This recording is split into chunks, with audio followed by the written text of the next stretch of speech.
এদের টার্গেট হচ্ছে বিজেপি এবং আমি। ময়দানকাণ্ডে চুপ কেন তারা? এরা আমার বিরুদ্ধেই সবচেয়ে বেশি বলে এবং আমার ভাই সৌমেন্দু অধিকারী বিজেপির প্রার্থী ছিল, তাকে হারানোর জন্য ওখানে প্রার্থী দেওয়া হয়েছিল বিদেশ বসু মাইতি, এবং তৃণমূল ফান্ডিং করেছিল 2 কোটি টাকা, প্রচুর ব্যানার পোস্টার, শেষে 3,500 ভোট পেয়েছে। এগুলো করে কিছু হবে না। যারা হিন্দুদের রক্ষা করতে চান তারা নরেন্দ্র মোদীজি, যোগীজির বাইরে কিছু ভাবেন না, এটা খুব নিশ্চিন্তে থাকতে পারেন। মোদীজি আছেন বলে, যোগীজি আছেন বলে, অমিত শাহজি আছেন বলে হিন্দুরা ভারতবর্ষে সুরক্ষিত রয়েছে। আমরা পরিষ্কারভাবে বলি, সংবিধান থেকে ওই সেকুলারিজমের ভাষা তুলে দেওয়া উচিত। সেকুলারিজমের মানে হচ্ছে কমিউনিস্ট পার্টির মিছিল আপনারা দেখবেন, কিছু যুবক ছেলে কালি মাখিয়েছিল ওদের মৌলালিতে, ঠিক করেছিল। ওরা পহেলগামে যখন বস্ত্র সরিয়ে হিন্দুদের খুন করা হয় তখন মিছিল করেনি, যখন পাকিস্তানের উপর বোম ফেলেছিল এয়ারফোর্স, তারপরে মিছিল করেছিল। যুদ্ধ নয়, শান্তি চাই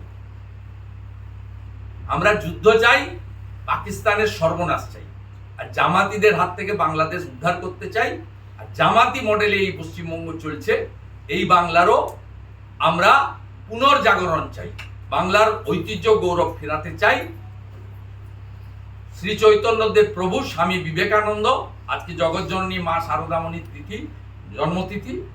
এই বাংলায় আমরা চাই স্বামী প্রণবানন্দদের আদর্শে এই বাংলাতেও জাগরণ ঘটুক। বাংলা শুধু রাষ্ট্রবাদের জায়গা নয়, আধ্যাত্মিক চেতনার এবং সনাতন জাগরণেরও জায়গা। এখানে এত বড় বড় মহাধাম রয়েছে, জগৎ বিখ্যাত, ওটা পৃথিবীর লোক ছুটে আসেন কালীঘাট মাকে দর্শন করতে, দক্ষিণেশ্বরের মাকে দর্শন করতে, তারাপীঠে গিয়ে মাথা ছোঁয়াতে, মদন মোহনজিউর কাছে মাথা ছোঁয়াতে, বাবা তারকেশ্বর ধামে জল ঢালতে। এই বাংলাতে রাষ্ট্রবাদের প্রকৃত জাগরণ তখনই হবে যখন সনাতনের জাগরণ এখানে সম্পূর্ণ হবে। তার সামনে বাধা হয়ে আগে কমিউনিস্টরা দাঁড়াতো, এখন বর্তমান সরকার দাঁড়াচ্ছে। বর্তমান সরকারের সঙ্গে লোক নেই, তারা পুলিশকে দিয়ে দমন পীড়নের রাজনীতি করছে। এবং আমি hats off to judiciary, hats off to a team of lawyer, অসংখ্য হিন্দু, সর্বোপরি এদের বাড়ির লোকেরা এদের আশীর্বাদ দিয়েছে, আজকে এরা গর্বের সঙ্গে বেরিয়ে এসেছে।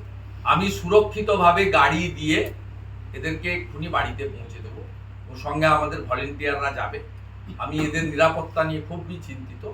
এরা চাইলে আগামীকাল সিসিটিভি 2 থেকে 3 দিনের মধ্যে যারা licensee security, private security provide করেন তাদেরকে দিয়ে আমি এদের সিকিউরিটিও প্রোভাইড করব। আমার লিমিটেশনের মধ্যে আমি আপাতত এদের কাছে এটা দিতে পেরেছি। এছাড়াও কেসের ব্যাপারে তাদের যাতে আর হয়রানি না হয় সে ব্যাপারেও যে লিগ্যাল প্রোটেকশন আগামী দিনে দেওয়ার দরকার সেটাও আমরা